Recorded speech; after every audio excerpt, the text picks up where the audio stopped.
Ganda ng panahon.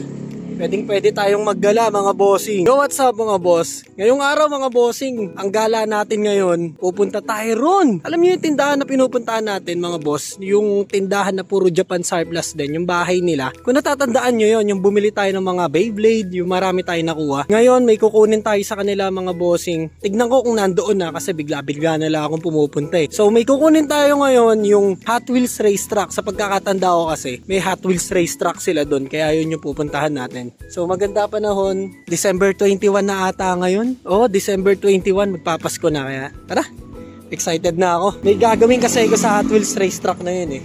Abangan nyo na lang. Huwag nyo kalimutan mag-like ha. Like nyo yung video natin.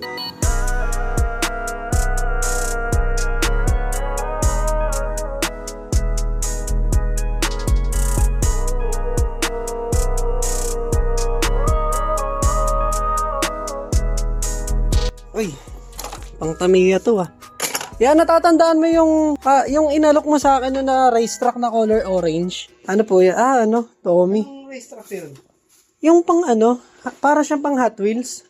Kung matatandaan mo yung nakita natin dito. Yung may mga rampahan siya na color orange. O longboard to ah. Skateboard ba to kuya? Pwede ko tignan to? Yeah, hugutin ko ah. Okay. Parang skateboard nga. Pero malaki. Parang longboard. Pero longboard kasi alam ko mahaba pa dito eh. Parang skateboard. Sige, titignan ko lang na. Titignan ko na lang dito. Biyun ba yun? Biyun? Hindi ito yun eh. Ito pang Tommy ka to eh. Baba ko na nga ito. Dapat pala kinuha ko na nun. Lalaroin ko sana kasi yung mga Hot Wheels ko. Kaya naghahanap ako ng racetrack na gano'n. Nandun lang pala sa... Oh, nasa tindahan. Marami yan, isang sako. Wait. Oo. Sige, tingnan ko. Ayoko rin na naisip yan eh. Hindi naman... Oo, kaya ako medyo naglaylo rin ako ng auction. Kasi nga, di ba dati, linggo-linggo ako mag-auction. Naiipon din. Ganda yan. Okay. Panalo ko din sa amin. Linis mo lang, naipak lang yun. Hindi mo din.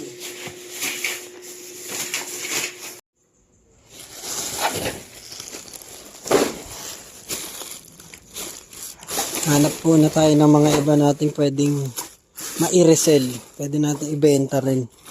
Kasi hindi pa ako nakakapag-auction eh. At least nakakapag-post tayo ng laruan pa rin doon sa page natin. Meron pa ako na itong mga ganito eh. Dami ko din dito sa bahay pa eh. A few moments later. Yung Hot Wheels racetrack. Pero wala eh. Di tayo nakakuha.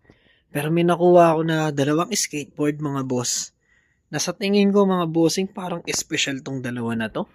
Ang ganda ng pagkakagawa rito bossing no. Sobrang solido ng board. Wooden board mga bossing. Plus meron pa siyang ganito no. Ngayon ako nakita ng skateboard na meron siyang border dito sa magkabilang gilid. And then dito sa likod parang may papreno siya. Yan, eto. Pang preno siguro to. Yung isa malaki siya. Ganito siya kalaki. Mas malaki siya rito sa Aussie. Medyo mas good to kaysa dito. Kasi ito may protector pa siya dito sa likod na plastic. Hindi pa naaalis yan. So try nating i-search kay Google. Tingnan natin kung ano tong dalawang skateboard na to. Ang kaliwang deck ay isang Otex Sports na kumpleto. Ang graphic ay isang nakatutuwang halo ng Rob Roscop 3 mula sa 85, dinisenyo ni Jim Phillips para sa Santa Cruz, at ang sikat na Ripper ni Powell ni VCJ. Ang lahat ay mukhang medyo katawa-tawa. Ang isang marahas na Ripper ay tila kinain ng halimaw at halos sinakal ang kanyang sarili ng isang kadena. Humikilos ng walang kwenta at ang mga apoy ay walang kahulugan. Wow!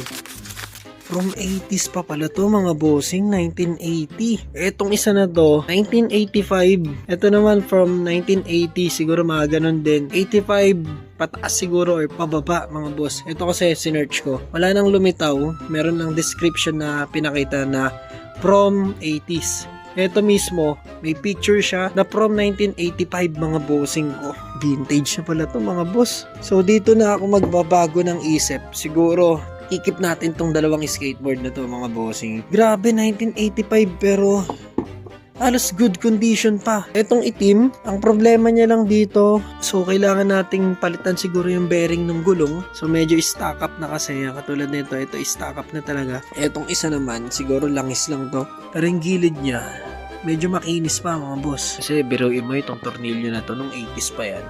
Wow, di natin naalisin. Ayos. Jackpot. Tomorrow. Natatandaan nyo tong airgun natin na to mga bossing. Ngayong araw, i-upgrade natin to. May magandang deal sa atin. Yung kausap ko ngayon mga bossing, meron siyang offer sa akin na kung pwedeng iswap natin to sa kanya. So, puntahan natin to. Ngayong araw, saglitin na lang din natin. Mapapaganda yung rifle natin ngayon mga boss.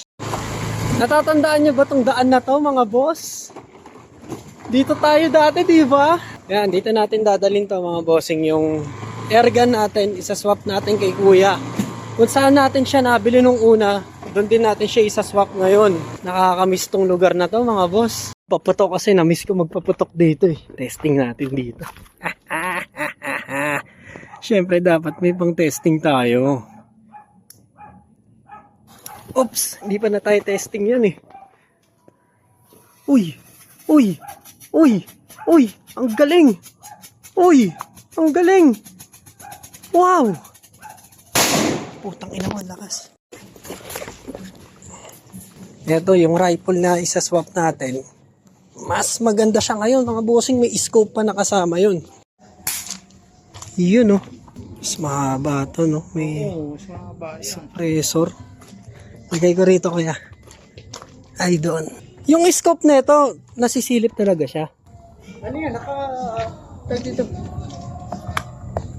May takip. Ayun. Oo nga no. Ganda. Magandang di hamak talaga yan kaysa doon.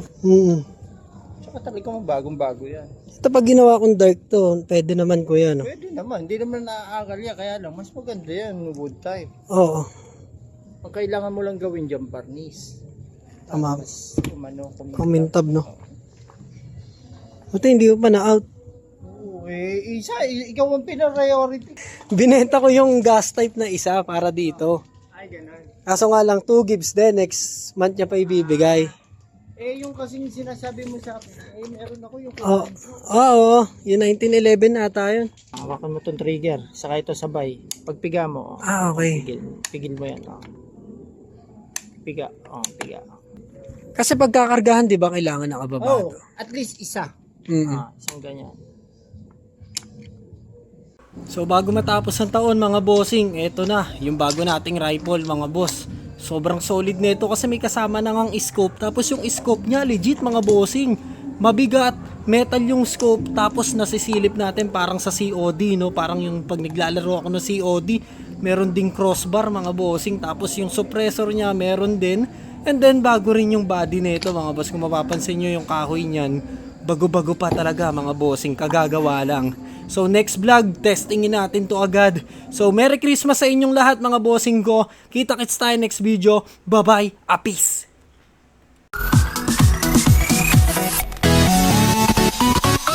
Bert, okay ka lang Bert? Parang bad trip ka, Bert. Huwag ka nang mabad trip kasi may isa-swap tayo ngayon. Natatandaan nyo tong rifle natin. Yung unang may-ari nito, mga boss, nag-message sa akin, may o-offer daw siya sa akin na bago. Meron kasi siyang bagong rifle, mas maganda, may suppressor, tapos may scope pang kasama. Bago nga ako pumunta sa kanila, mga boss, nag-drop muna ako ng mga order nyo sa akin. Maraming salamat, sobrang solido nyo talaga. At yun na nga, yung ino-offer sa atin, isa-swap yung rifle ni Kuya dito sa rifle ko. So mag-a-add na lang daw ako ng 6K para doon sa rifle niya. Pero sabi ko kasi medyo tight ang budget natin ngayon, pero inoperang ko siya kung pwede kong i-add na lang yung gas type natin dito. At teka, bago tayo dumiretso, paputok muna tayo dito. Dati dito ako nagpapaputok nun eh. Ang galing! Wow! Putang ina mo, lakas. Natatandaan nyo pa ba yung lugar na to? Dati dito ako madalas mag-vlog mga bossing. Sobrang tahimik, paaliwalas at ang ganda pa ng paligid. At eto na nga yung poging-poging rifle natin ngayon na swing up sa rifle ko. Ang ganda nung scope mga boss, makatotohanan. Tsaka bagong gawa. Ang pogi, ang kinis po, parang legs. Ganda pa ng kahoy, ganda pa ng pagkakakurba. Tapos yung scope pa, parang sa CODM, ang ganda, may guhit sa loob pag sinilip mo eh.